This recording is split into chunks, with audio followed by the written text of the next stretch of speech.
Hey, how you doing, ladies and gentlemen? How you doing, ladies and gentlemen? And welcome to the channel.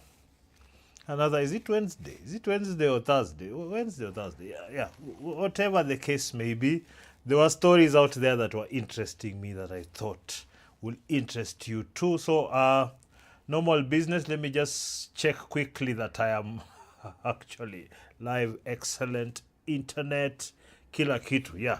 So we've got a number of stories. I wanted to address the Gachagua issue in this political landscape because I do remember distinctly is one of the major factors why Ruto won the election. And as far as I'm concerned, from the people who are talking about him, it would seem that he's been forgiven somewhat. He's now also one of the people who are like seen as the opposition bigwigs. Anywho, let's first of all jump over to Citizen. We are going to listen in to him talk about how great he is, how he's the only person who can deliver the vote for, is it Linda Mwananchi side? Is he in Linda Mwananchi? Let me just, am I? Yes, I'm good. Yeah, so let's listen in. I want to ask quickly, we pick up a few of the details. I'm sure they'll play his interview here. Sawa. Subscribe real quick. Let's do this thing. Gachagua now says he's the most suitable candidate to face President William Ruto and fly the opposition flag in next year's general election. While releasing a report after a 55-day conclave at his Wamunyoro residence in Nyeri County, Gachagua revealed that Kenyans who have been flooding his home believe he is the best man who has the energy, trust, and the leadership qualities to make President William Ruto one term if given a chance, insisting he is the king of the opposition and not the kingmaker. The former deputy president says he has completely locked out the president out of the region and will now concentrate on his bid to market the party in other parts of the country. Here's Gatete Njoroge with that report. Winding up his Wamunyoro meet and greet session that has kept him busy for close to 2 months, DCP leader Rigathi Gachagua has emerged with what he says is the verdict of thousands of Kenyans who have visited his home to discuss the future of Kenya past 2027. Kenyans. Before he continues, let's be clear about, are there Kenyans who are going over to a politician's residence to talk to him about maendeleo? Yes, mwananchi, mheshimiwa, tunafaa kuweka factory hapa, tunafaa kufanya hii. Is there anything like that happening, really? Because the way they try to set up the narrative, because I don't trust this guy as far as I can throw him. What reason is there that now suddenly is a viable candidate? We know why. It's tribalism. Yes, it's not because of his greatness, because he's a great leader. It's because of tribalism. That's why he's here.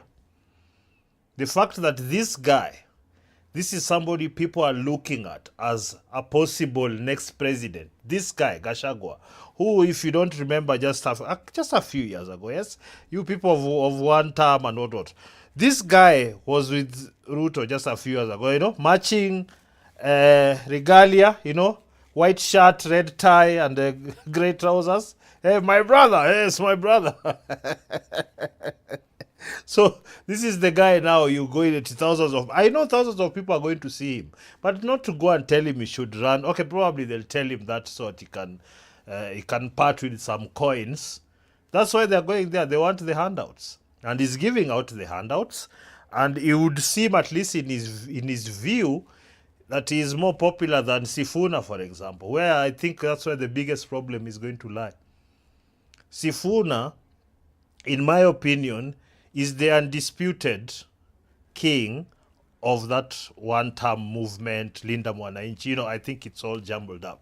He's the undisputed king. And I think that this is where there's going to be a bit of strife. I can see it. Because unless there is something I'm not seeing, because this guy, the way they did things with Ruto. The reason he's not in government is because they got in together. Then he tried to pull some weight. The president said, hey, this guy kicked him out. That's the way it happens. Rightfully or wrongly, I don't care. That's the way it happens. So the fact that he's doing this or siding with the other side, it's not because he hates. What he does is that he hates what Ruto did to him, so he's getting back at him. But the fact that these Linda Mwananchi people would tolerate his presence is, to me, a very big no. As far as I'm concerned, if this guy Gachagua is going to be attached with Linda Mwananchi, this is why I put up a post today where now, looking at the way people are behaving, I don't think this outfit is going to beat Ruto. And this is why, because Ruto is now on the charm offensive. You've seen he's already released a statement. People shouldn't be taken out because of protesting. He's already said, he started. For those people who understand the politics, he started the charm offensive, and he has the money now. He has the money. The charm offensive is already started saying, oh, you know what? It is wrong for people to be taken out when they are protesting. I'm really sorry. Here is 1,000. Wipe your tears with 1,000. That is what is going to happen. And knowing Kenyans, because we all like to pretend we people who don't like corruption, whatnot, despite the fact that we see how we behave every day, he's just going to spend the money. People are going to give him the vote again, or at least it's going to be so close. When it's close, that means the incumbent has won. Because now he can impose the system, the army and all those people, and then that's it. So it has to be resounding. But if you're going to front Gachagua, I'm sorry, it's not going to work. It might work if Sifuna is number one, then this guy number two, but I don't know if this guy will accept that. That's where there's going to be a bit of something. So that's why I'm hearing Sifuna talking like, maybe we are all together. Because I've always said, if you want this thing, you have to stand out. The people in your own camp want the thing. Babu is looking around, he's thinking, why not? But he maybe does the mathematics and sees, it's not as popular. It is actually obvious it's Sifuna.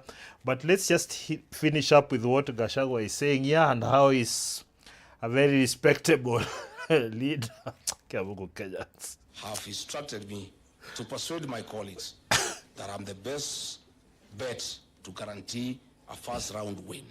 Thousands of people. And that in their assessment, I have the energy, I have the trust of the people, I have the leadership qualities, I have the experience, the infrastructure, the capacity, and the political network to deliver that victory. God. You see all these things that he's mentioned, it's actually the opposite. Except maybe he has the network. He has the political network. That is what you can give him because he's a politician. He has the network. He has money. He was able to help this current president get in power. He has that. But the fact that he's a good leader and he has the wisdom and what, I think we need to cut the nonsense because I've started seeing people behaving like we have viability because it's not going to get worse. For me, it's not even about this guy or the other, but he's actually assessing, is this guy there, meaning things are going to get better? Based on what? Based on what evidence are we going to say Gachagua is going to make a better leader than Ruto, for example? In my opinion, they're the same person. It's just one is from Mount Kenya, the other one is Rift Valley. Playing the same politics. There's no difference at all between these two. But in a weird way, he's just snaked himself in there. I know it's also about the funding. I know the money is flowing. So the Linda Mwananchi people are looking like, okay, the president has a lot of money. So let's just pick this demon and we put it next to us. If you guys really want the proper change, you can't accept such. Even if they're doing the deals, it's one of those things where you get into this business. It's like it's inevitable. You have to deal with the monsters. So how do you find your way out of this? It's by the citizens themselves making the decision. You don't expect these guys to work against their own benefit. Like, come on, let's think about this rationally. If these guys are seated here, everybody has made some millions. free things, you're going everywhere. Mheshimiwa. Like, do you know how they feel? Once they get in there and they have access to those resources, they're not going to do it. They're not going to do what you want. They'll do the deals with the evil person or the corrupt person or the incompetent person, as long as that person can help them move the next step. So the only person who can legitimately put them to task and remove them from this juice they are drinking here, it's us. And that's where the biggest weakness of this country is, us. Right now we are trying to whitewash Gachagua. Mnasahau tie, red tie and white shirt and walking together there on State House doing TikTok reels. You guys have forgotten, man. What's up? So, let's maliza with this guy and his propaganda. Missing reports that he will be locked out of the presidential race due to his impeachment and that he is best suited to be the opposition kingmaker. Gachagua insists he is ahead of the pack. Rigathi has a beef with William Ruto because he removed him from office. Yes. And therefore, he should just help us to remove Ruto and anoint somebody else. Rigathi is not a kingmaker. Rigathi is king. With his conclusion, I told you, this is going to be torrid. I'm telling you now. This is not going to be easy. And you see, the problem with euphoria is that people don't look at the minutiae, the details. Do you think that this guy, the way he's speaking like this, politicians speak, of course, he can change his mind if he sees he can't. People are not with him and not. So it's incumbent upon Sifuna and crew to make that a reality. Because if this guy becomes the representative of the opposition, you've lost. This country has lost. Because the option is Ruto or Gachagua. Like, what are we doing here?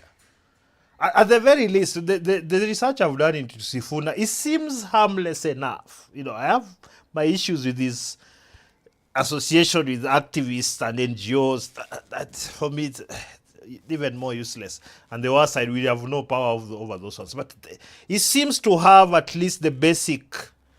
it passes the smell test, the basic one. At least hajaiba pesa mingi. I don't know, because there are no cases. I normally just go to those court cases and I search. Then because the court is the end. Somebody somewhere, because all these politicians, by the way, they have court cases. Just go search one by one. They all have court cases. So you just need to go and check, okay, this one is, because some your enemy comes and puts up a case to disturb you, to make you spend money, PR, buyer, things like that. But all of them kind of have a legitimate one. They say, yeah, huyu aliba, this one took here. Because through the process of them trying to get to power, sometimes they just take somebody's thing and they tell him what to do. That's how they behave.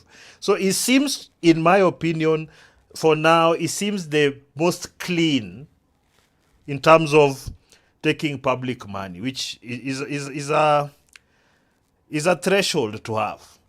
But on this other hand, I'm trying to find what impressive things has he done in terms of building things, in terms of creating employment. Things like that are important.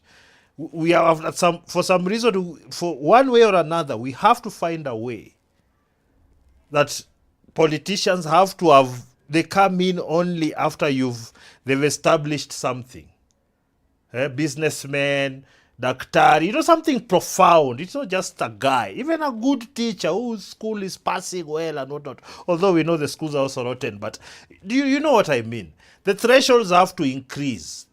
At this particular moment, you just look at what has this person objectively done to improve the situation where he is. Because every time they want to talk about, the government. But they're also the government on the county level, receiving billions every year.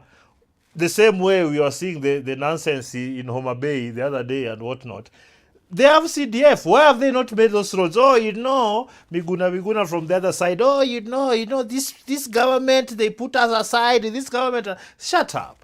Everybody is blaming the other. The thing is, the thing that affects that the most is those politicians that you are voting for, and you're giving them the vote. A guy like this, after he's put you in this situation that you are right now, crying right now. This is one of the people that put you in this situation.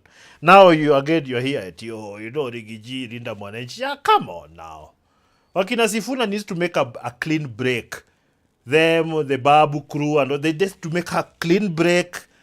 Just fight, because sometimes you just have to now lay the groundwork. Get in as many people as you can right now. You might not win the presidency, but you have enough people of whatever criterion you formed to have better leaders over there. You have a core, so that next time when you're coming and you're building all that, because now everybody's instant. Now, because they know uko ndani kuna pesa. Everybody wants to get in there to steal. None of these guys. Sifuna is the senator of Nairobi. Nairobi is a shithole. What are we talking about? Yes, why can't we interrogate guys like this? Yes, he's popular. Oh, Linda Mwananchi, at least he's done some principled things that you can look at. But what's with Nairobi? Start with the basics. Mbona hii Nairobi inakaa hivi? Mbona ikinyesha every time? Why is everybody building everywhere like there's no planning? It's because they are paying people, and they know these people are paying people to be able to build anywhere. They're not expanding the infrastructure, the supporting infrastructure. The basics. How is it that Sifuna doesn't know this? He should know this. Yes? It's not. Don't give politicians your loyalty before they do something for you. This is the biggest mistake we always make. Don't give politicians loyalty without them doing something for you. Ask the question on the ground. Nairobi iko aje? CIA iko aje? On the ground iko aje?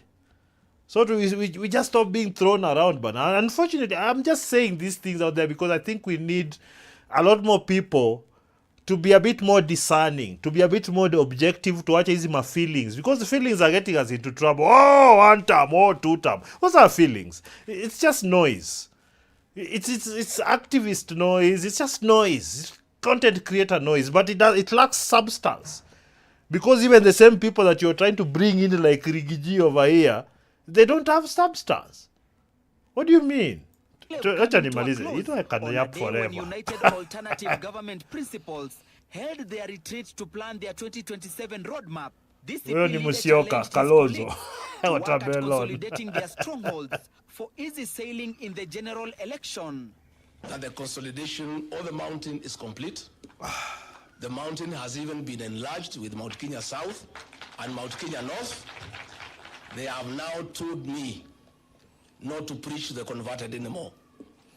By the way, Central guys, Mount Kenya guys, you guys have to stop being used like this, bwana. Unajua nyinyi, you've had the most time in power, but yes, you have things, infrastructure, Kibaki, Kenyatta, you have. But still, after all that, you're still kind of, most of you are just down, like the rest of us. Because these guys, they know once they say, oh, Kikuyu, they drive up the emotions. Oh, they hate us. The lake hate us. The valley hate us. Okay, we are by ourselves. We can only... Once they do that, he's doing the same thing. Kikuyu's bana, huyu mtu hajatosha bana. This can't be the guy representing you, bana. Last time he represented you. Yes, are you in government the way you want? Because now all of you now all over the place. He's out. This is not the guy. The mountain. Tuache mchezo. Huyu jamaa. No. They have told me to go out to Western Kenya. Yes, and what? To Coast Province. Gachagua, who promised to develop a policy paper and I know that the blueprint for validation by his supporters to develop a policy paper. Wait, I know this girl. Gachagua, who promised... I know this girl. Wanatembea sasa kuna there are slay queens for the campaign trail. To develop a policy paper and present the blueprint for validation by his supporters, says his work is cut out in the next 11 months. I have been told I must use everything in my power to keep this government accountable. Who's told you? Using every legitimate means available. Who's told you? That for us to correct the evils that be there for this country, William Ruto must be 1 term and must be sent home. But the you put him in. Who hosted a delegation from Isiolo and Gen Zs responded to President Ruto remarks that he cannot work with him. These are the Gen. These are the Gen Zs. This was. Let me show you guys Gen Zs. A delegation from Isiolo and Gen Zs. Gen Z. This country has jokes. Ama these guys, they were looking for a shot of Gen Zs, but they didn't have actual Gen Zs here. So they called to watch which picture has the most young people. So there's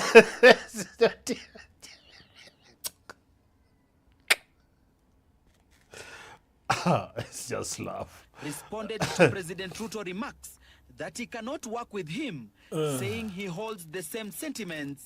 And somebody Gatete Njoroge. Okay, Gatete Njoroge. Okay, sir. Okay, I'm sorry. These guys. Everything is a scam. Oh wow. So anywho, my main thing about this Rigiji story, the reason actually I wanted to address it today is because we are making the same mistake we made last time. You know, like guys come with a narrative, or Ruto's narrative was what? Oh, he's anti-system, he's outside that. Is it oligarchy? What are they calling? What are we calling them right now? The system people, deep state. It is not deep state. The guy who's his entire life has been a politician is not deep state. A politician in all governments. Moi government, Kibaki government, Uhuru government, all the governments. It's not this. Somehow he sold that to you that, oh, mimi ni hustler kama nyinyi. I made my first million with one chicken. You guys heard the story. This is the same thing going on here. But it seems we can't learn.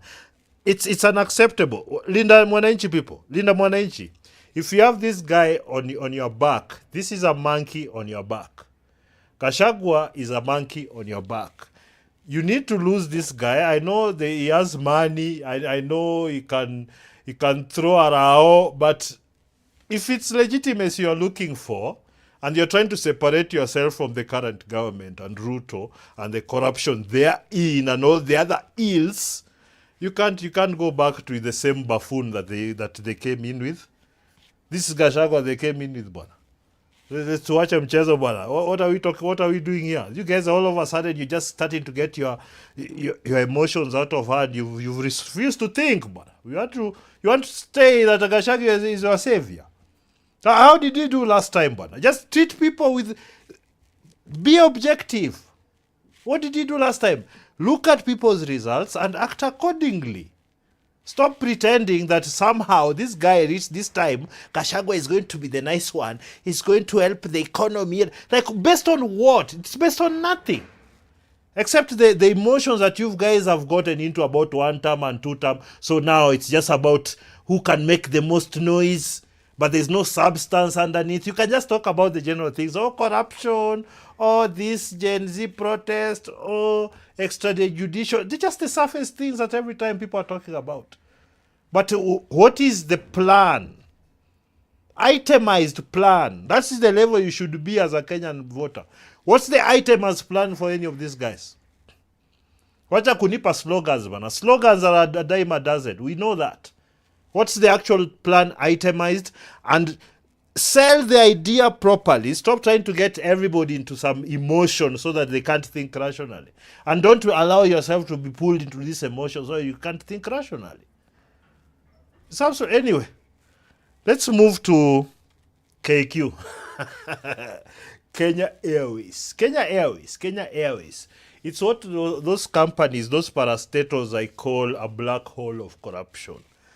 Because it's one of those, like most parastatals, there's a lot of regular refinancing, this, that, so that what happens is that the bureaucrats that run that setup, they just use that, oh, we did very badly this year because they stole all the money and blah, blah, blah, blah. So we really need an injection from government. Otherwise, that's what happens with KQ. Oh, let's sell it to KLM. KLM dealt with Kenya. So like, because the politicians, it's the problem with Kenya. Most of the people who are rich are either politicians or they are cronies. So when they're dealing with the other rich people actually doing business, people have aircraft manufacturers, big companies. When they're dealing with them, these guys are always trying to extract just corruption. They don't care. No, nipe yangu bana. We can scuttle this deal, and they've done it so many times. Safcom, same way, all these companies. But Safcom, because it has a monopoly, it survives. Because we also use, like, we all tied to that, But KQ, let's just listen. They have another loss. In the 18th time they have a loss. Let's listen into what Okwaro is saying about it. Then I'll give you my rantings. Kama kawa, ama vipi? Ngoja kidogo. Okwaro, I have not put volume. Let's do this. All right, let's talk business. Tonight, the national carrier Kenya Airways has sunk deeper into losses, with the airline posting a 16.1 billion shillings loss in the first half of the year. According to the airline's management, the loss was as a result of high fuel costs, which surged 66% as a result of geopolitical tensions and conflict in the Middle East. The ongoing global supply chain further constrained the airline's performance, with delays in component availability. Factors that the airline now says exerted sustained pressure on their margins. Here is Jimmy Mboko with more on the airline's performance for the first half of the year. So I would just like you to know, because I know these types of reports. This is a report that's been released by the company. And you'll find media houses like Citizen, NTV, whatever. They run ads for these companies. So scratch my back, I scratch your. So they won't give you the horror story in real, the way it's supposed to be, the way it is. They won't tell you the whole story, because for example, a lot of people make money when the government injects some amount into KQ. Where do you think those monies go? Sometimes, yes, it's to cover some debt, but who are even those debts to? It's them.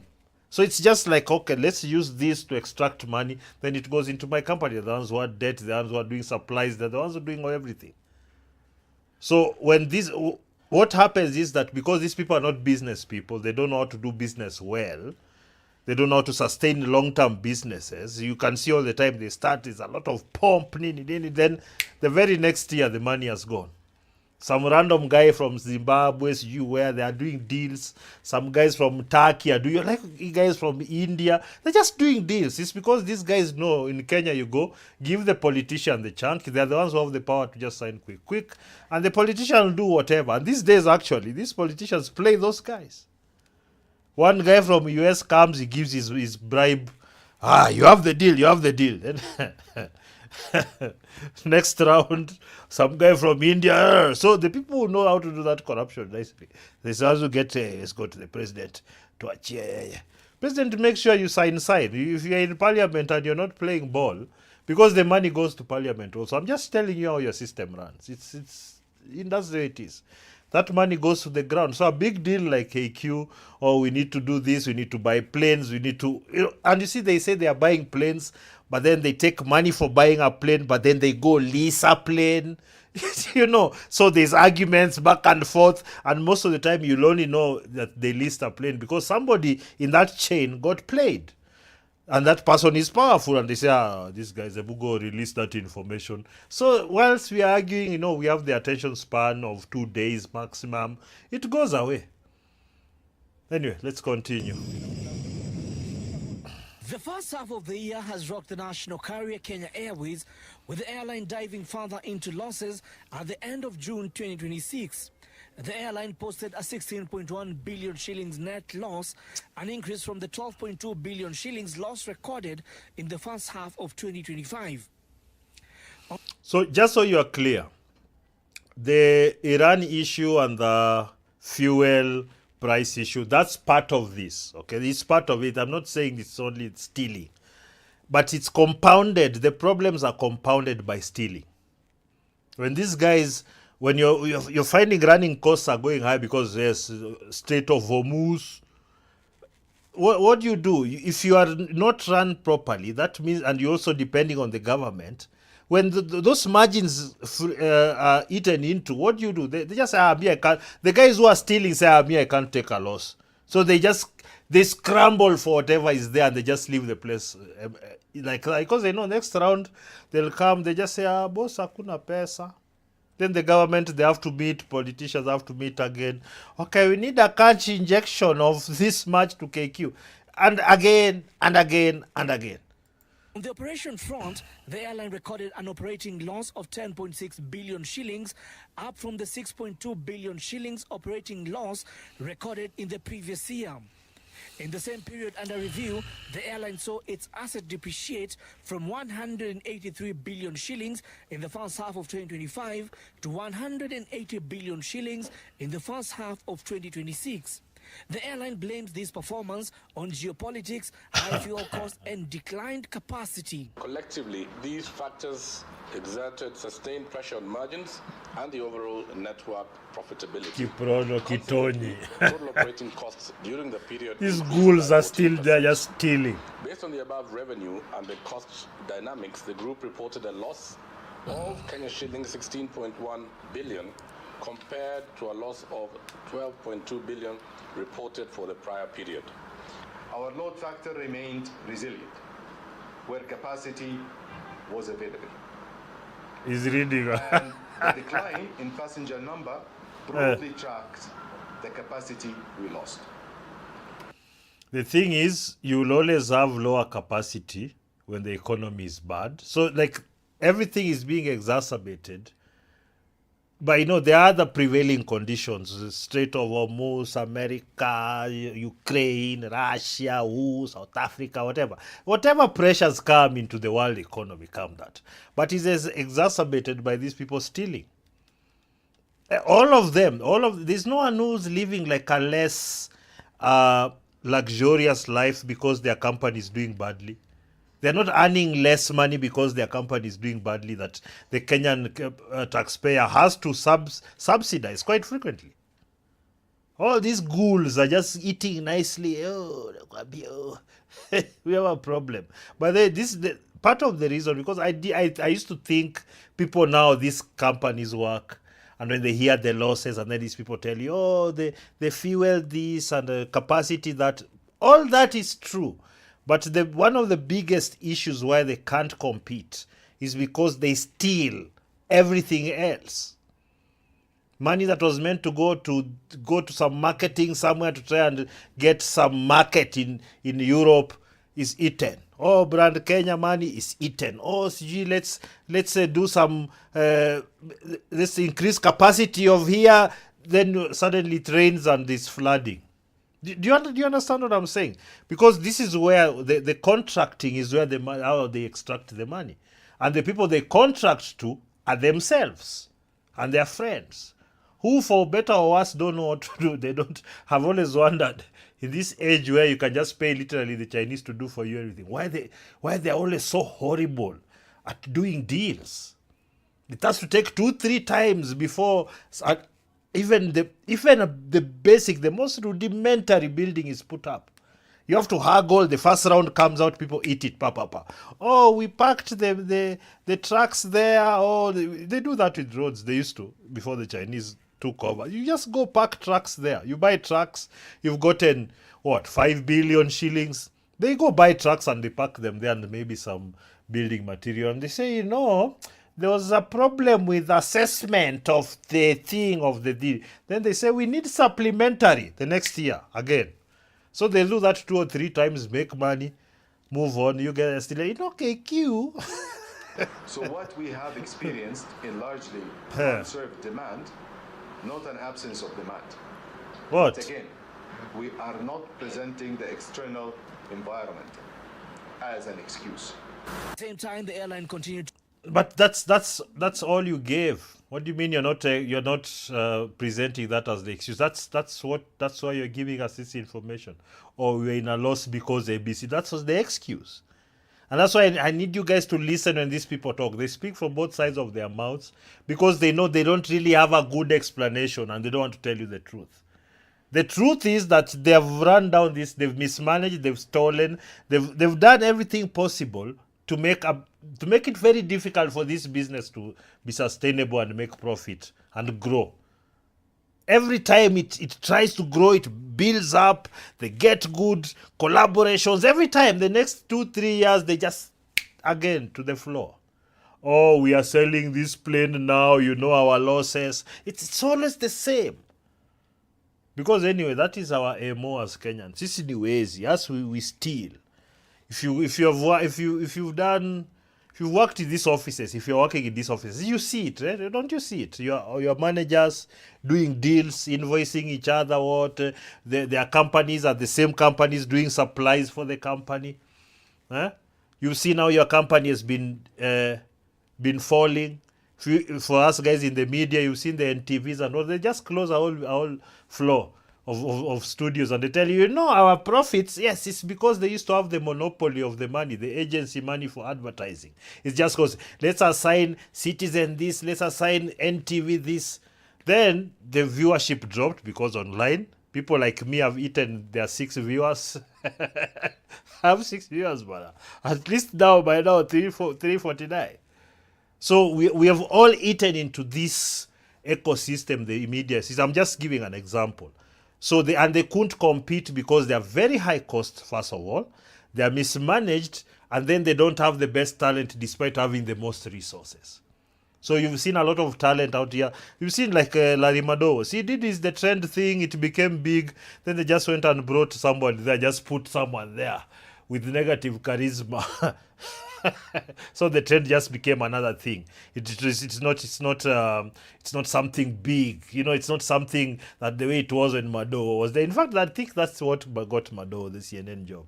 He pulled his weight there. To contend with an over-leveraged balance sheet, with the management hinting at continued support from government to enable the airline to facilitate trade in the country, further growing the airline's debt owed to the government. This empty corporate the airline talk. is now considering a conversion of its That thing looks like a matatu. Angalia. No. Do you want to see low quality? owed to the government. Do you want to see low quality? This is what low quality looks like. No, Napo. This is what low quality looks like. When you're not improving your services, when you're not improving your infrastructure, even the seats here. Look at this. Look closely here. These are those. I think I have. Those are like this is over here. This is like these things over here. These Chinese things. I'm not saying they're bad, but the quality is bad, man. Look at this quality. You can just tell. Considering a conversion of its debt to equity to lessen the burden. We have been able to receive secure financial support. They've done this before. From our shareholders, and our principal shareholder, as you know, is the government of Kenya, and we've received good government from them, and it is agreed that Kenya, the importance of the airline is an imperative for Kenya. Our current debt portfolio is around 152 billion. Acting CFO Mary Mwende. She does not inspire a lot of confidence. Does Mary Mwende inspire a lot of confidence in the way she's speaking? Does she sound like she has the knowledge right here? Our debt current equity. About 90% 90% of that debt is with the government of Kenya, our biggest shareholder. Okay, let me see. So is the government, do all government operatives use Kenya KQ for free? Do they fly, use the services for 90%? Is 90% of their money coming from government?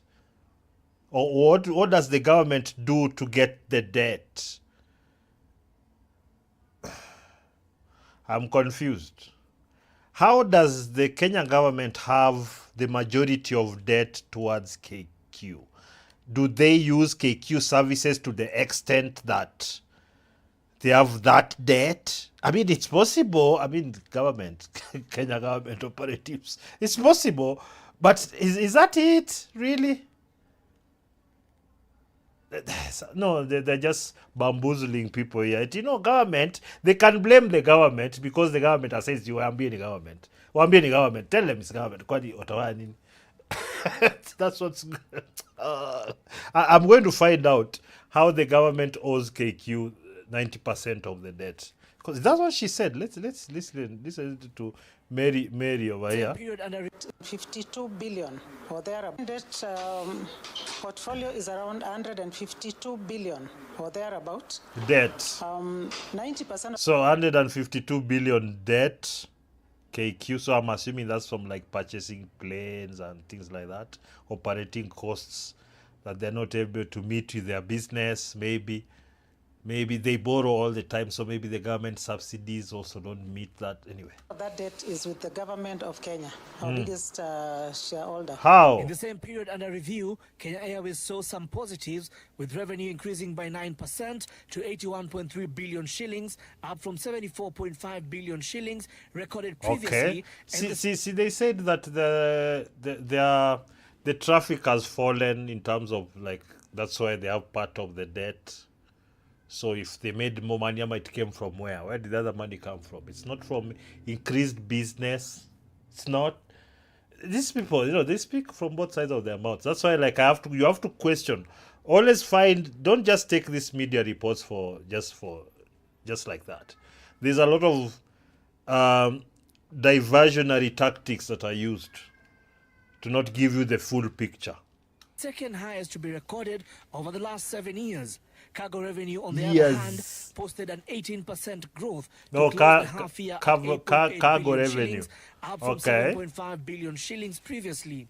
Cabin factor points were up 3.9 points to close the half year at 76.3%. Despite Kenya Airways posting a 9% growth in revenue to 81 billion shillings, 29 billion shillings went to the cost of fuel, continuing to cost the airline its profitability. But the airline remains optimistic that in the near future, things will turn around. It's never turned around. When has Kenya Airways ever turned around? Every time they seem to turn around, they hit another, what do you call it? They hit a wall. Money gone. Oh, we don't know the money. Costs, Ukraine, Hormuz, costs. Okay. Now, that's that. So, the thing is these parastatals, in my opinion, they all need to be given to private enterprise. Yeah, I've said what I've said, man. You can't government can't run a sophisticated system like airlines. They can't. The government should just hand over to private enterprise and they are handled, so that there is actual competition, so that services improve because of competition. But when government is subsidizing a company, they have no incentive to do better than they are doing. They're buffoons. We know they are buffoons. They'll steal everything and produce just the most minimum. You've seen how those cabins look. All those shuka they've put there. All right, now let's shift now to America. Yes, you remember a few days ago there was a video of a guy, a Kenyan, who was stopped by ICE, which is immigration enforcement there in America. Kenyan guy, he was stopped, so it seems he was going to be deported and whatnot. So there is a bigger movement behind that. So we're going to listen into some news reports there from America. And then, although first of all, let me find that video of that gentleman who was busted. Yes, let me just find that video first. Yeah, that video is very interesting. I thought I'd gotten it. Yeah, let me find that video. Kenyan ICE.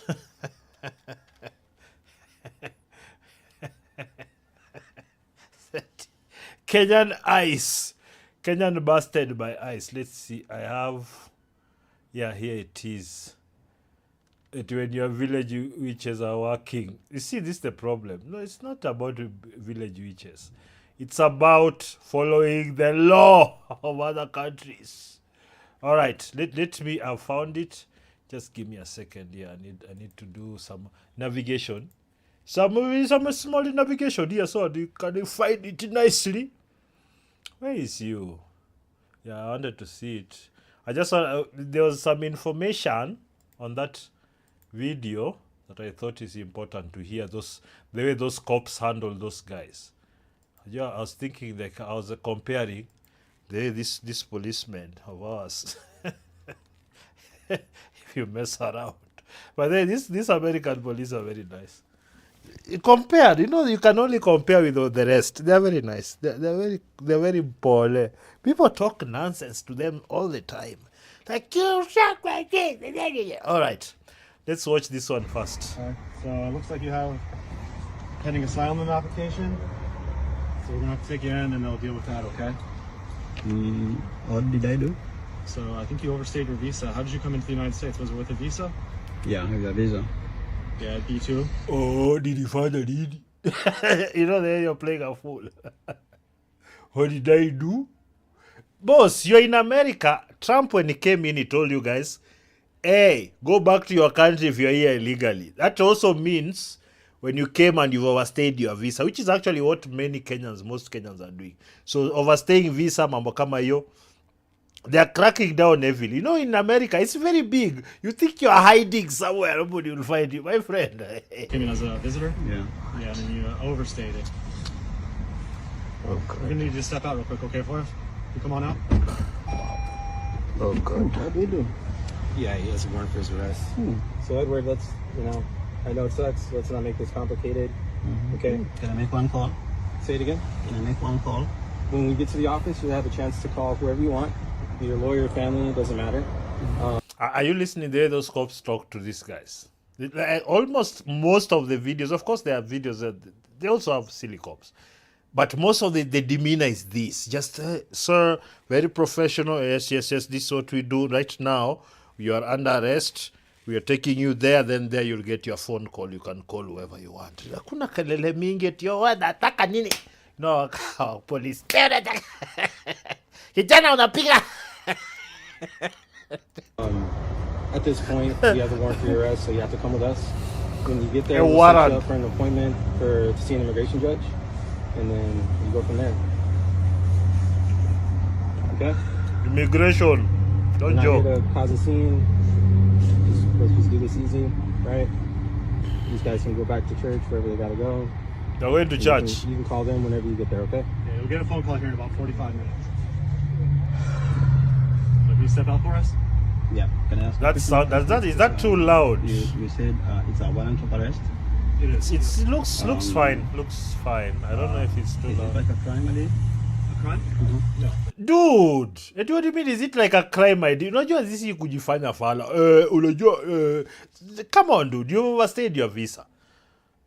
Let's be clear. This is not like, it's a huge crime or what. But unfortunately for US, because it's the #1 magnet for illegal immigration, a lot of people are using visitor visas, student visas, or just to get to America. Because once they get there, they can just enter the system. America is a very big place. There's very many opportunities. People will be in there. They can tell you. You can work under the table for a very long time and just be okay. If you're not afraid of work, you'll make money. But the problem they have right now is that they have tens of millions. I think it's something like they have like almost 100. About 30% of their population came in illegally or is there illegally in one way or another. Something like that. I could be wrong, but it felt something like that because somebody was saying something like 50 to 100 million. I don't know how you would just have such a big range. But let's give it 50 million people who are there illegally one way or another. And a lot of those people have been there for decades. And you see, this country has those social services where most of their budget actually goes to those they're called entitlements. They go to those entitlements and they spend most of their money there.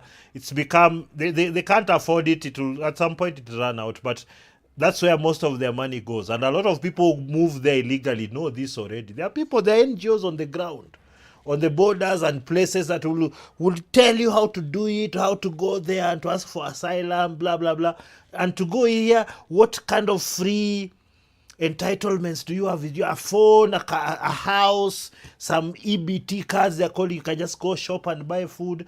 That's guys who are immigrating there illegally. You are getting all that. How wouldn't you move there? Why wouldn't you move there? You literally don't need to work in America. if you know how to play the system. You can go, and you see that the problem is that it gets to a point where it's unaffordable. You can't have that many people leeching off the system. And especially guys from third world countries like us, shithole countries who've never had anything. You get there now, guys, they just want to. You've seen what the Somalis have done there in Minnesota. They entered there, they saw, you mean we can just set up these companies and the government will pay us to buy for watching kids? Babysitting. People are making millions, tens of millions of dollars babysitting. Because that's generally what it is, those centers they had for children and all that. These are babysitting centers. Guys are minting tens of millions. They've come here in Nairobi, they've put up the skyscrapers.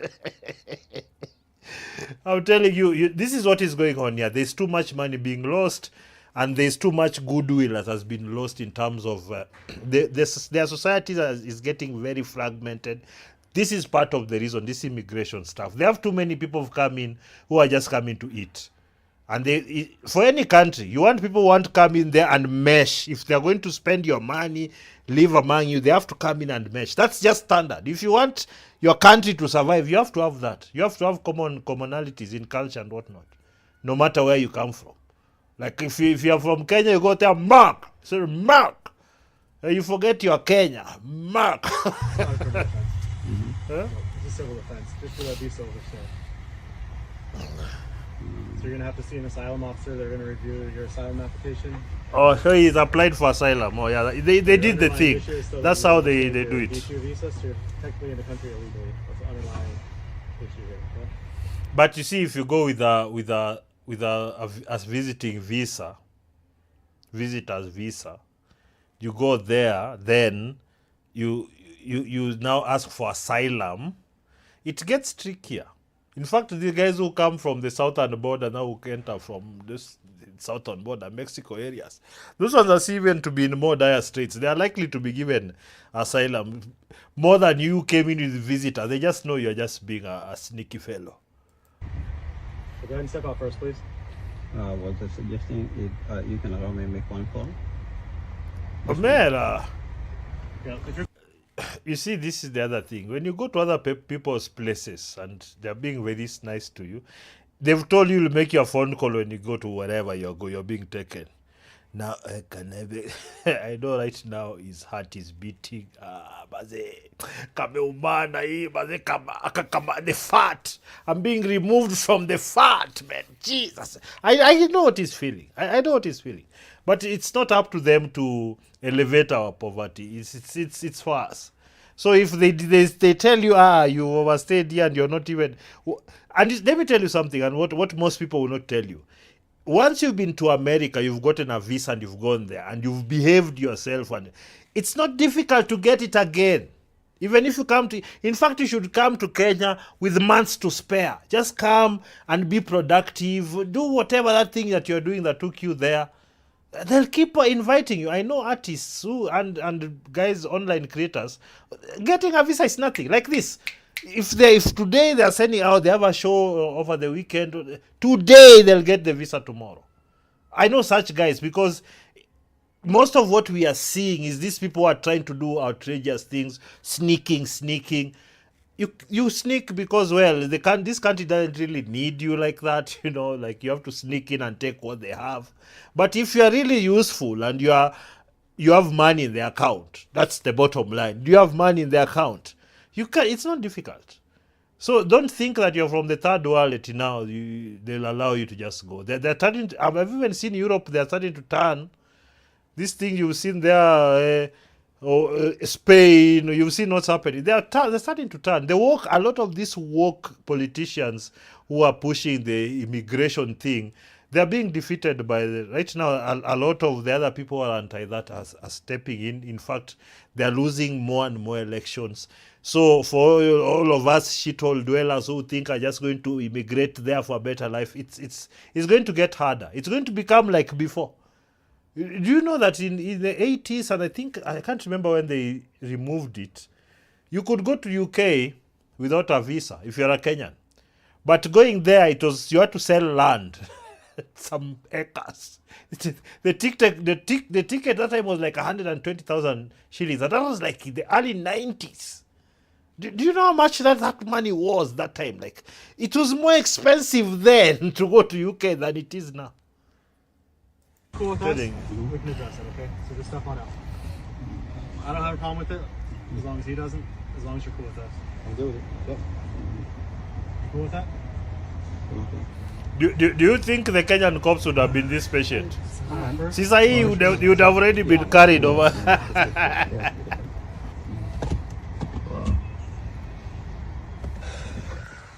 Yeah, man, I feel for you, man, but So can fuata sheria bwana, vitu zikuwe rahisi. because You can take his car. yeah, if you want. because it's That's up to him. yeah. It's okay if they take. What? Where are the offices? There's an office in Tupula. That's it. So the others are Kenyan also, so those ones are legal. So they just came for him.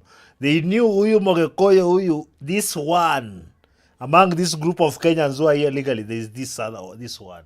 So it is not random. The way people are trying to do, it's not random. They know exactly. Why are they not causing for the others? Put you in our car and we'll let you get the phone call.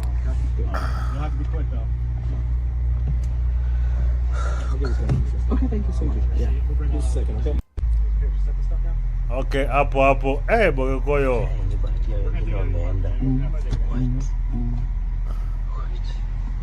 Why are these guys in there shocked? Yeah, we have to. Mount Kenya Gachagua. Mount Kenya Gachagua. Do you have the I'm skipping now. All this now is academic. Those for the house. For the house. Unite them with these ones. yeah, the brown jacket? Get caught up, right? Yeah. So at this point, you guys aren't detained. You're free to go. Thanks again for your service, man. Appreciate you. They don't even care if you record. Yeah, it's okay. You know, it's your rights, man. So there's that. I wanted to have kwanza that one real quick. Then we are going to now watch Ginene. Where is this thing? Yes, let's listen to Fox News, and they are reporting. This is now like the government's. You know, like when the right wingers are in government, this Fox News is like their channel, kind of, you know. So the other side, we're gonna CNN and those other ones. So let's hear from the horse's mouth, literally. The Trump administration is preparing what could be the largest mass visa revocation in United States history, targeting tourist and business visas of up to 200,000 foreigners who are also requesting asylum to live in the U.S. You see, it's one of the ways that people get. You take your visa, student visa, visitors visa. That's one of the ways. Then you go there, then you chill, then you apply for asylum. So the problem with these asylum cases is that there are so many. Imagine now 200,000. So they have to go through them. So what the people are doing, they're buying time by just how long it's taking to handle the cases. And then, of course, in that system, there's a lot of people eating off it. So they don't want it to go fast to get it dispensed with. So they'll slow things down. So everything just piles up. So when you get somebody like Trump who says, why are you taking so long?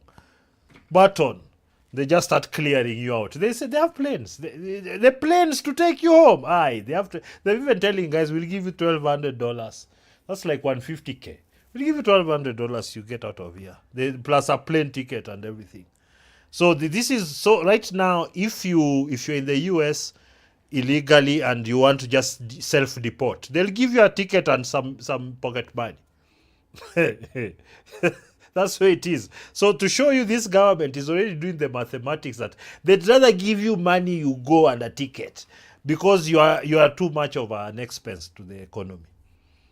And on top of that a lot of these immigrants have changed the voting dynamics. They don't like that also. So there is a lot of competing interests, if you like. And most people want to be simplistic about these things. That's why I'm here. So you stop thinking like a simple tone. Ilisema CNN. CNN ilisema. No. The Secretary of State Chris Landau maintains bogus asylum claims are swamping the system. Yep. Quote, asylum isn't supposed to be a loophole to circumvent immigration laws. Rather, it's supposed to provide a narrow, safe harbor for persons persecuted for reasons like their race, religion, or beliefs. People claiming asylum, 90+% of these have no legal merits whatsoever. So the important thing the administration is actually doing here is discouraging people from making false asylum claims. Still, these visa revocations may not mean immediate deportation. Many who have already filed asylum claims could lose their status as business or tourist visitors, while the government still evaluates their cases. I think a lot of them could be deported, and they're, it's not every single one of them right away. State officials say they're also targeting so-called birth tourism. We are analyzing these visas. Yeah, so that birth tourism thing, it's people who are pregnant, they go and give birth because as it stands now, there's issues with the law, they're working it out, but as it stands now, if you are born in America, you're a US citizen. So that's that so-called birthright citizenship. So if you're born there, so a lot of people, in fact, there was some report I was reading where the Chinese actually took advantage of that. They have like hundreds of thousands of people who just came to give birth. They give birth in the US citizenship, then they go back to China now to learn out there what they're coming to do, whatever espionage they're coming to do here. So that birthright citizenship is also being used for people to become citizens. Because, for example, you give birth to a child in the US, they are a citizen. Automatically, as a mother or father, you can be grandfathered into citizenship through that way. And that's one of the biggest problems. They're having a fight over it. Personally, if you're going to leave your system so porous, Americans, if you're going to leave your system so porous, you're going to let people guilt trip you into destroying your own economies and your own communities. Let's just bring these 10 million people from shithole countries like us who just know how to eat. Just go and eat. We've been lied to. See, we can see ourselves out here.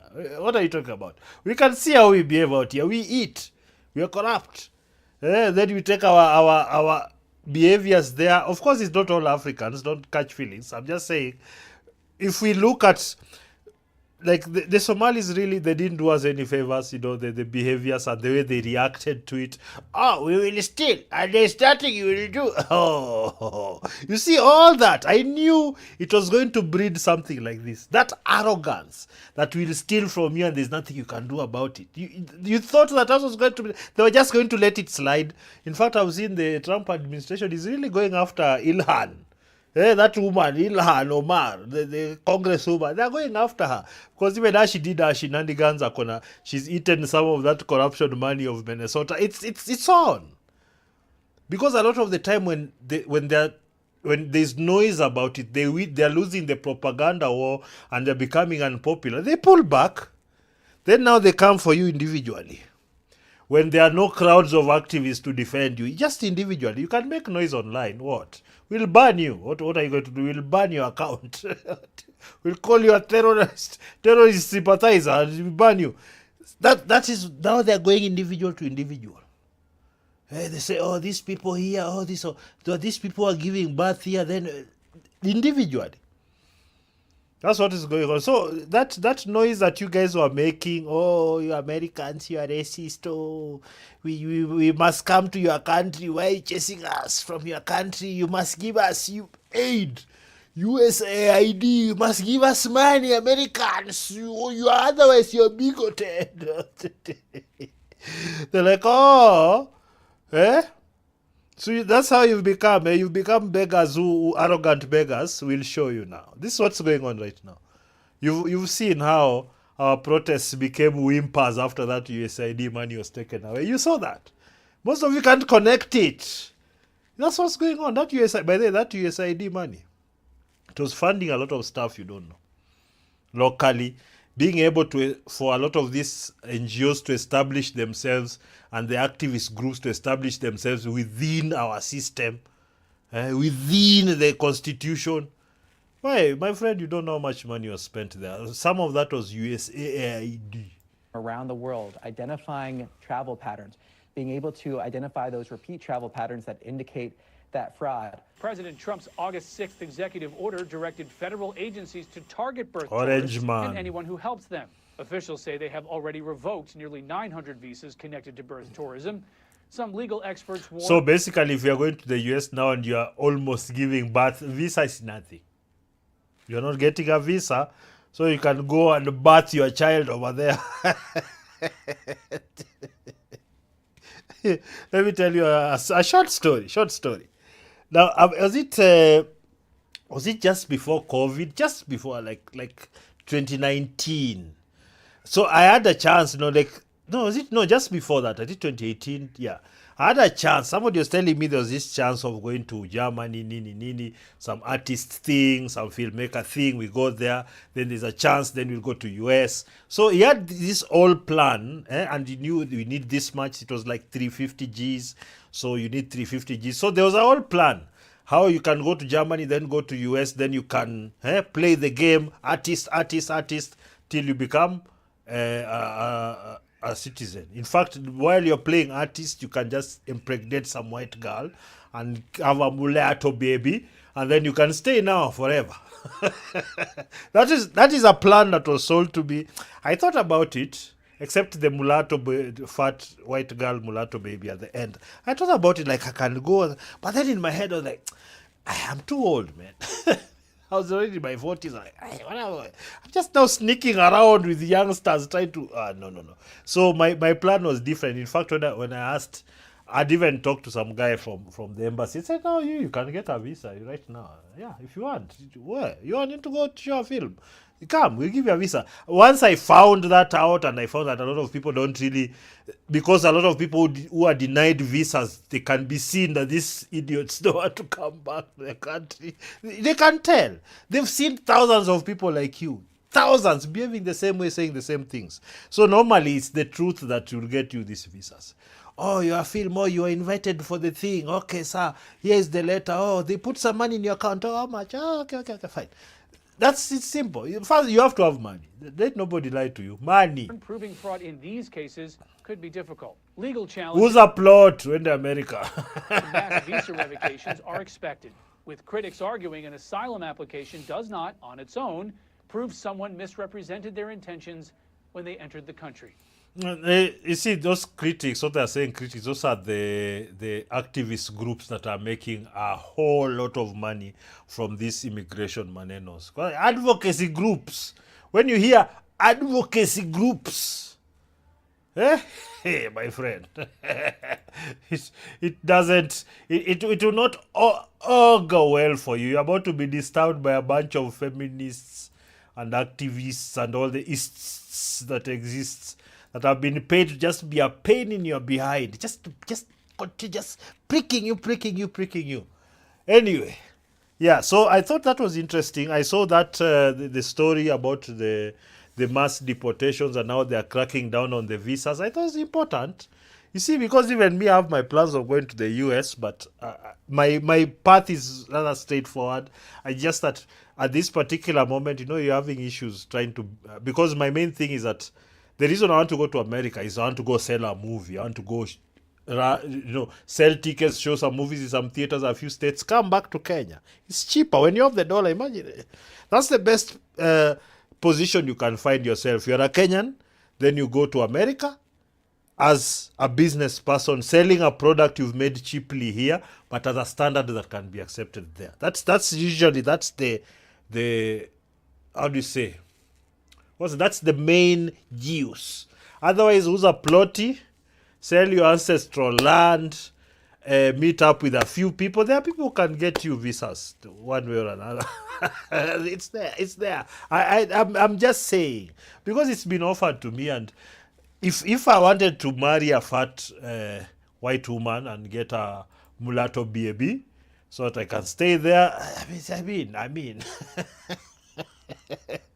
Anywho, now let's transition to what I believe. This, I believe, is my last story today. And this is now that tremendous, can I call it a flood, avalanche, stroke? It was like many things combined.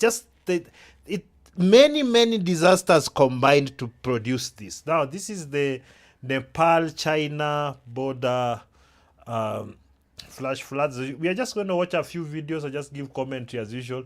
Let's not have too much what I would call pain,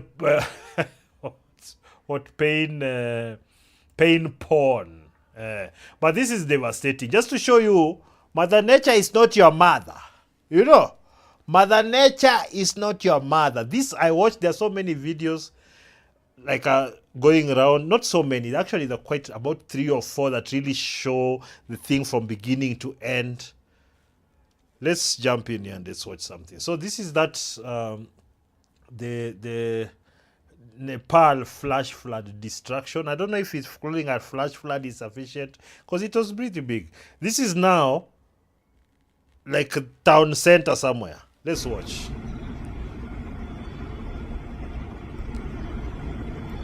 People are running.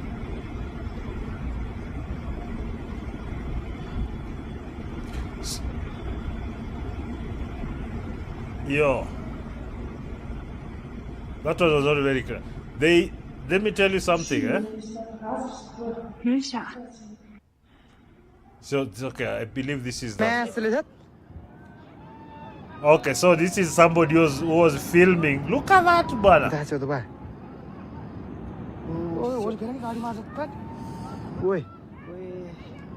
Shit. Oh shit, man. Without you.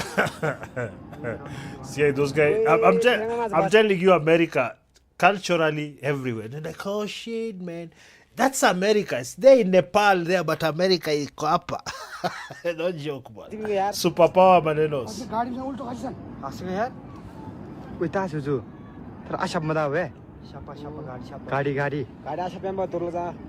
Oh shit. Look at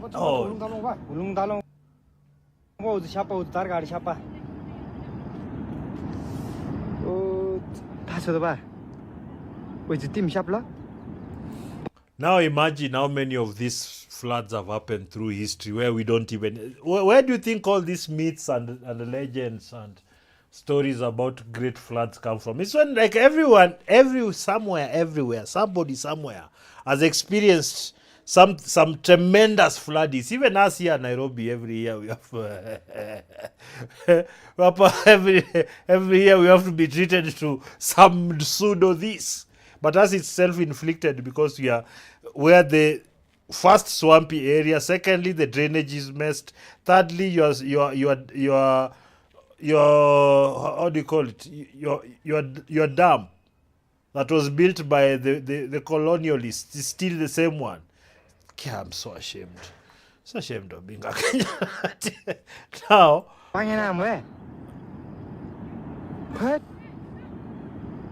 what? You guys look at down here. You see these villages. Whoa! I think let me see. There's another. I think there's a better angle. The best. Okay. Let me not say the best. I mean the most. Shit. Look at that. Wait, Look at that down there. oh shit. Villages just going. So you know what happened? There's up there on the Himalayas. So there was a ice lake. You know those ones covered by ice, but you know it's like up there in those craters and whatnot. And then there was a tremor. Yes, earthquake tremor something. Shifted that ice lake in a way, and then there was a crack, and then just went to the river. I don't know what they're calling the river what. So all that ice, the entire lake plus the river plus all the debris, trees, animals, shit, everything, just now going down towards. Now all those villages are on the riverbank. In the town center itself, everybody gone. So that's the synopsis. There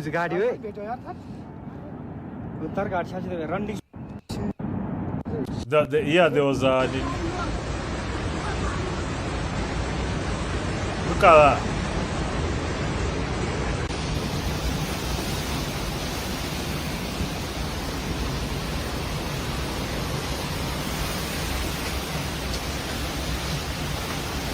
You guy, what is this guy doing over here? Why are you... But this... What? This guy. What are you doing? He's in the house. What is this guy doing? Oh my goodness. Why are you still there? The hell, man. Look at that.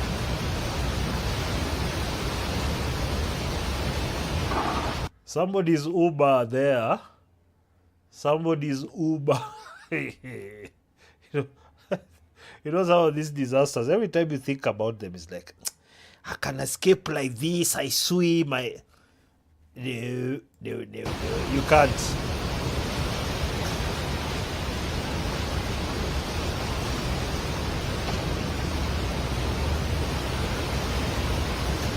Yo, hey, look at that.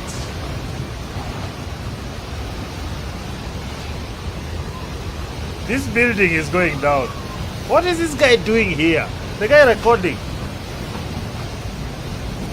What is he doing here?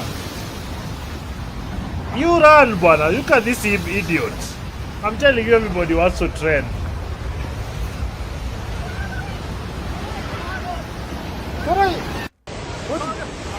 Look at that.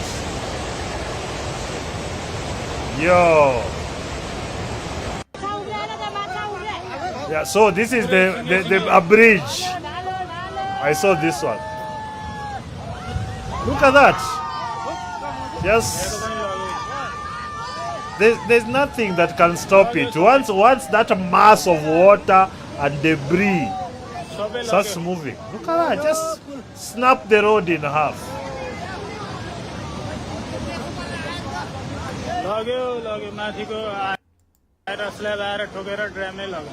Yes, Talalala.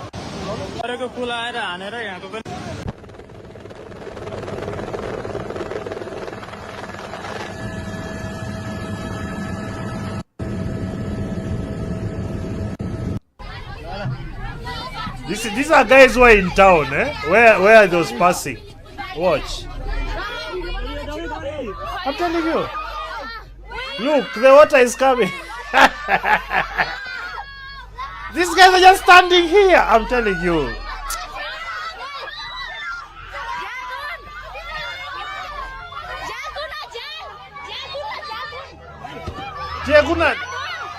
You get, oh wow. It's right there, and you see it was going as it was rising and rising. Look at that. That's now sludge. Everything has just.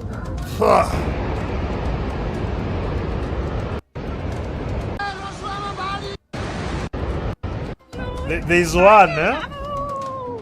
Let me show you. There's one. I think the one for the town area. I think these are guys now. Okay, this is the one. This is the one we gotta see. This one just shows you the full thing, full condition.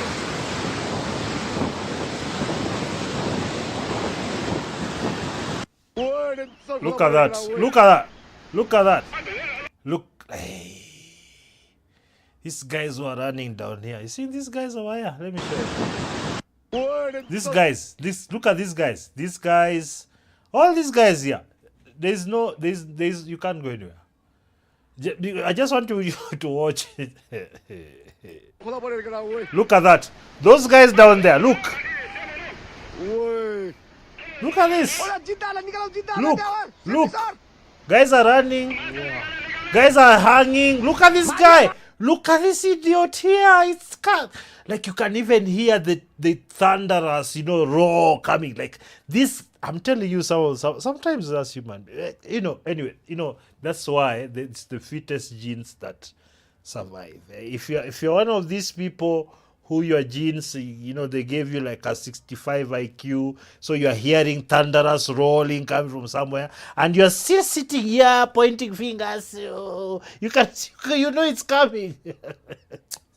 Armageddon is coming. Just watch this guy. There's a guy here who's frustrating me. Look at this guy. Bottom left, yeah, near that vehicle, near the vehicle. Watch this idiot. Look at this guy. Then now he starts running. Whoa. The birds. You see the birds? Bro. Oh, so these guys are coming. They're coming from somewhere in here. I don't know whether this looks like a train center or something. Is it train or stage? Oh, but hey, nothing. That's it. That's it. Just like that. Just like that. Once. Just like that. Just like that. It's gone. Once. It's seconds.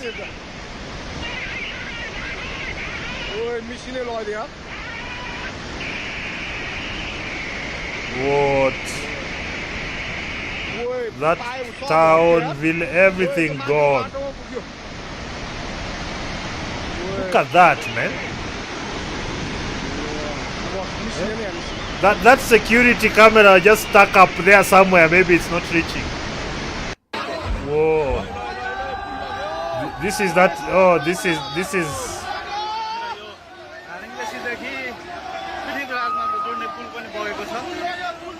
And these humans are just standing there screaming, ayo. Another angle. I'm telling you, cameras, tutajionea vitu. We'll see things. We will see things by the time we are done in this world. Look at now. Wait, are you seeing at the bottom? There's a truck here. You see a truck? There's a truck right down here. Look at this. Look at the bottom right. There's a truck right there. Are you seeing that truck? There's a truck right there at the bottom there.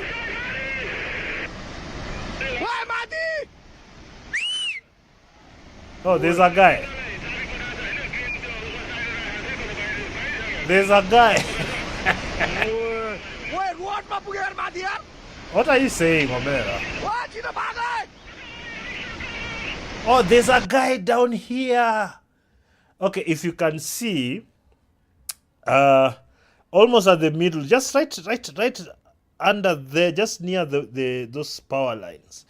There's like a black figure right down there. You see, there's a guy right down there. You see that guy? There's a guy who's running here. Oh man, where's this guy over here?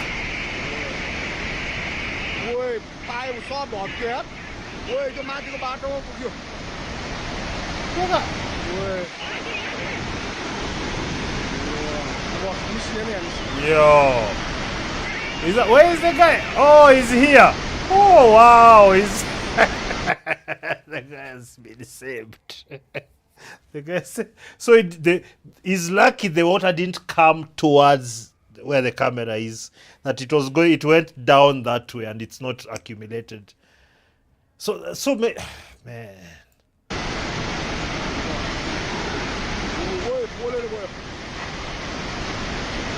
Yo. The fury of nature. You see the difference with like Africa and countries like this. When their natural disasters hit, they're usually so devastating, like they take literal generations to recover. Now, as we have them, I think most of our disasters is drought and bad planning. We know where the place it floods the same way, year in, year out. But we just never learn. We never know how to build dikes or whatever is required. We never do.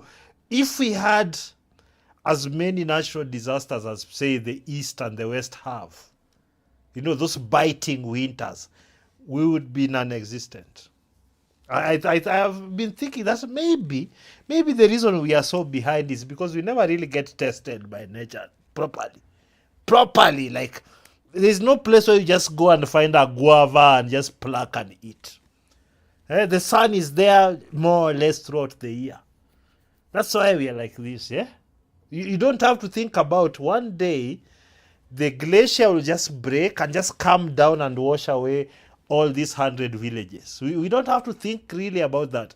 We have to think that, oh no, there was an entrepreneur who built a skyscraper in the way of the drainage, so the water came and yeah. That's it. Maybe. I'm telling you, Africans, I'm tired of Africa, I'm telling you. The way we handle things, the way we think about things. I'm just speculating. Maybe we don't get tested like this. That's why we can't innovate to try and survive. What do you think? Is it because we are not tested like this that we can't innovate? At least the sun is there. The biggest test is the sun is too much and we forgot to dig a borehole. Or we forgot how to know how to dig a borehole. Yeah, let's continue.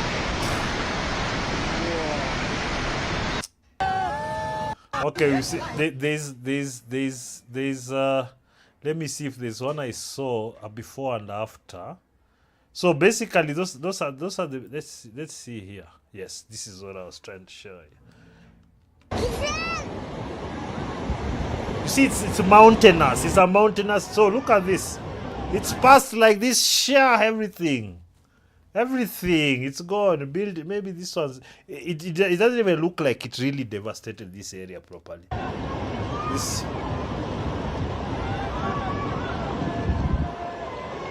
Yeah, it's just dumped all the mud and silt and just dumped it there. So if you had crops, gone. If you had anything, gone.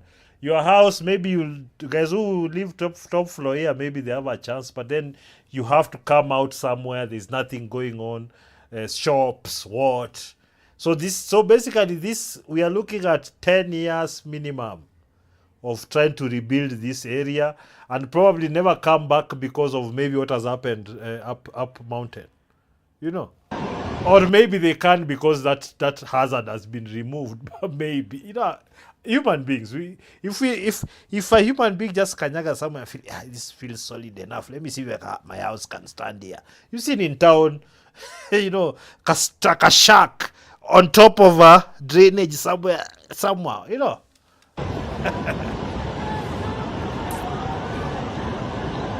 What's that, man?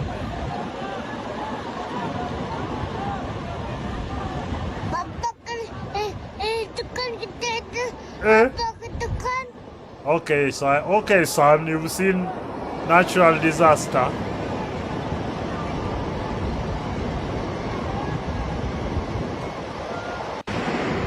Look at that. 2 villages.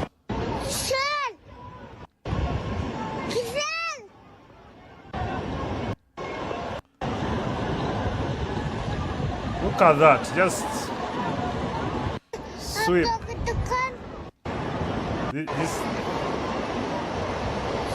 So it seems like it didn't go into the left there, to the left of the screen. So it seemed it went to the right more. So a lot of stuff on the right got destroyed, and okay, depends. Now if it's going like this from up there, so whichever side it's coming, where you are, it's cutting you down. Hey, yeah.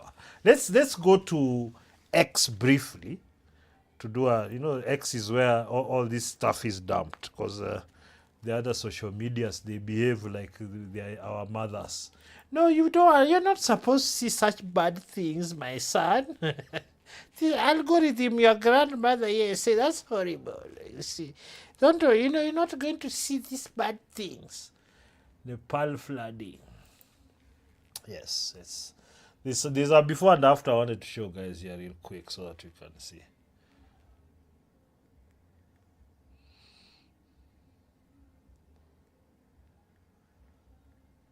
Yeah, let's Nepal Tibet border, that's what they're saying, but New China huko. What the hell? Is there another video? Okay, let me show you guys here. Let me show you guys. Let me show you. What is going on here? What's going on? That sounded loud. So, if you have a border, best chance. If you have a border is best chance. Let's see. The dog there, that's a dog with very little survival instincts. Yo, it's coming. You can see it from up there. Go, bwana. Kimbia, bwana. Oh, this guy with his kid. The women. Who is this guy who's going this way? You know, this influencer who's going this way. Is his mind okay? This influencer who's going this way.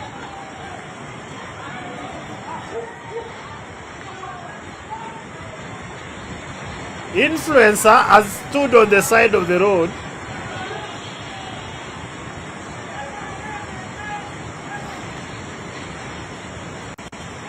I want to see the water boiler. This guy. Influencer. Nepalese influencer. Oh, it's here. It's right here. So it starts like this. Normally it just starts slowly. Then the rest just comes and it starts to pile on and pile on. You see that? You see that? Why is this guy here? This guy is a buffoon, by the way. Or he knows the terrain. He knows that they... But...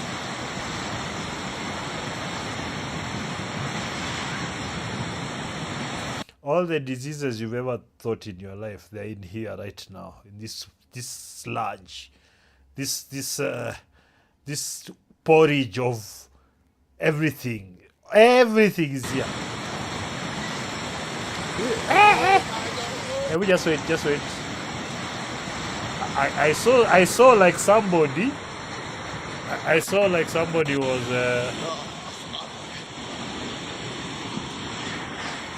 Is there somebody?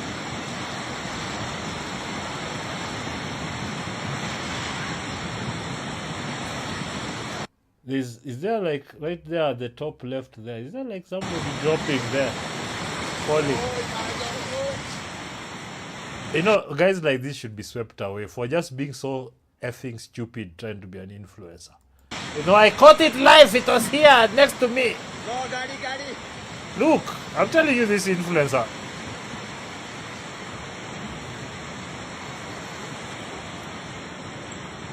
So it washed in. This influencer is looking for death. It's looking for death. Yeah. Okay. So this is kind of like the reenactment of how it went down. 3D reenactment. So from up there where there was the glaciers, there was a tremor up there, the glacier lake and whatnot, avalanche, debris path. So where we've been watching, that's where all that came. So this is a recreation of it. Look at that. So it came down, then the lake, right? Then down, went down. There's a dam somewhere. Oh, it went. That's the general direction. I'm telling you, technology is wonderful. What's going on here? Oh, now it's just eating away. These guys, Are you seeing these fuckers in here? Are you seeing these idiots? This is...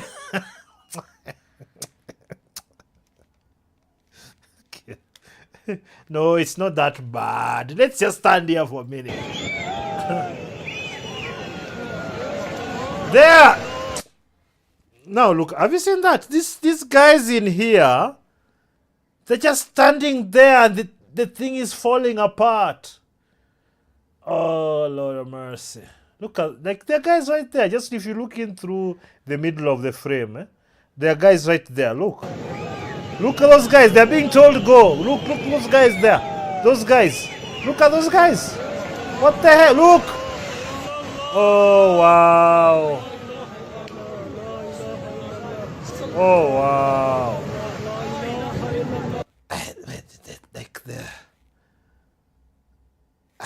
They had no sense. You know, I think when you leave, like when safety is there, generally speaking, like they had no sense of self-preservation. They're just standing there and they can't look around. They just, oh wow, like everything is falling apart. They just stand there. You're just covered. Very sad, but goodness me.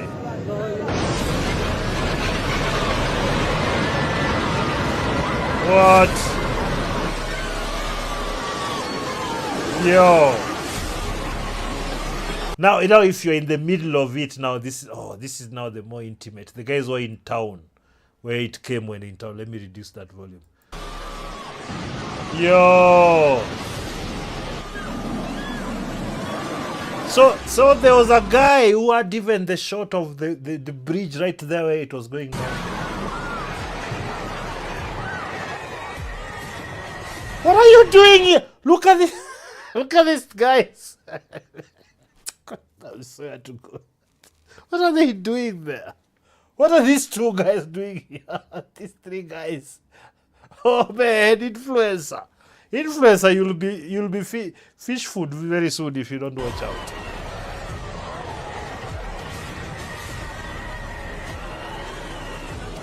I told you, these guys here, if you're standing here and you just see a vehicle just pass by being dragged by water, would you just stand there? I'm telling you. Well, we are very grateful for everybody before us who came and created these safe societies where even we can forget just how dangerous nature is. You know, we just complacent even when it's happening around us. We just stand around like some magical thing is going to happen and nothing will happen to us. Like, man. They're just standing there.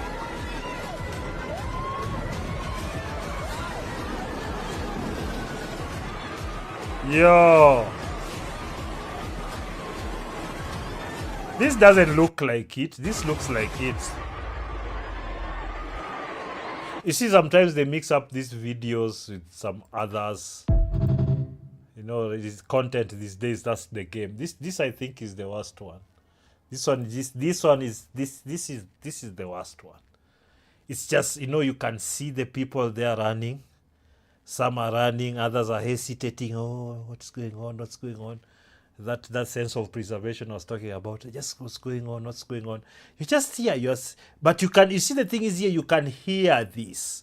You can hear the rumbling coming. You can hear that where the water is coming from up there. You can hear because it's tremendous. The weight, the speed, the force, it's tremendous. So, okay, now you can see the real panic. But this was too late. They were too late. It's right, like when you see it's right here, right above all your buildings, it's over. Like I remember I was seeing this during the tsunami of Japan. Similar. Like I remember what even that time there wasn't like social media like that. But even the news, you could tell like it was bad. Guys on their hotels up there, it just comes like just hey. Look at that. Once it's up here, all these guys gone. This I think is the most clear just how helpless the situation would be if you ever find yourself. Hey, and the camera just hung in there, man. Wow. Okay. Enough of this sufferation porn. Jesus Christ. Oh God.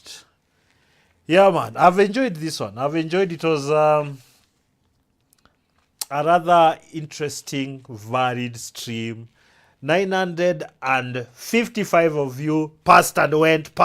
I'm very, very grateful. Thank you for showing up. I'm trying to keep this a bit consistent, 3 days a week, you know.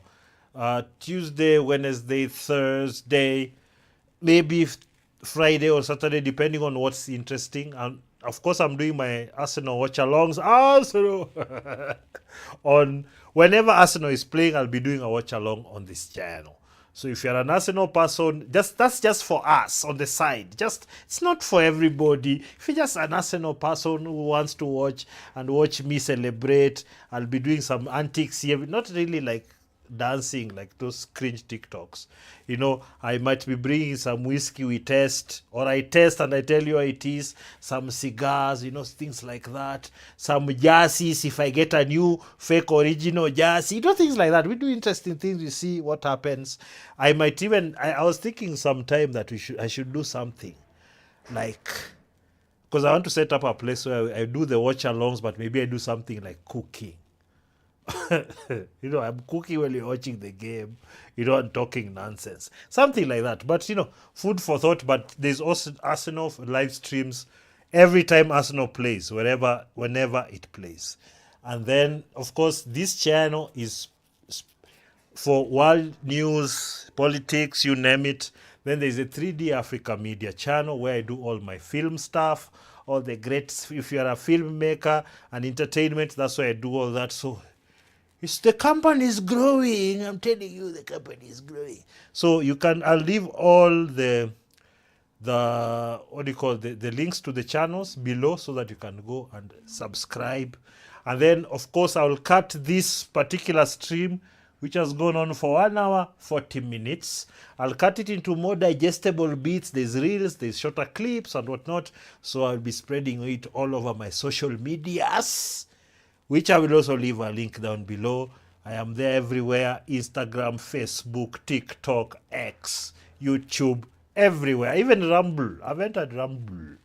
The Rumble, I've entered there, but it's still marinating there with the five subscribers. Yeah, so thank you for joining me today. So, and until today is when? Let's see, today is Thursday. So tomorrow I'll be putting up some stuff on the channel, on the film channel. I have some film manenos over there that I would like you to see. There is some reviews I'm doing. I watched Supergirl. Yeah. What a horrendous film. And then I'm going to do a special live stream. This is the other thing about AI filmmaking. And this is to show you there are very good AI films that have already come out. And if you're not one of those people, you're one of those people who's fighting this, you're going to lose. I'm telling you now, you're going to lose. So I'm doing a special live stream on AI filmmaking on my channel, 3D Africa Media, which I'm going to leave a description down below. I'll do that and we'll watch actual AI films that have been produced currently that are raking in millions and millions of views. And we are going to discuss how they are made, the cost, and what the returns possibly are, and what's the future. I have seen it. I am not going to fight it. These AI generative tools are scary good, but I don't see them as a threat. I see them as one of the main tools I can use to actually myself now make the kind of films I wanted to make, because we can't afford $50 million, $100 million budgets to do them. Now, it's right here. Sasa, please subscribe to the channel, like this video, share it to everybody that you know. There's a lot of nice things that I've said here today that we've gone through today. So share it over there. And then until next time, which is I believe will be Tuesday for the live stream, but there's a lot more content in between now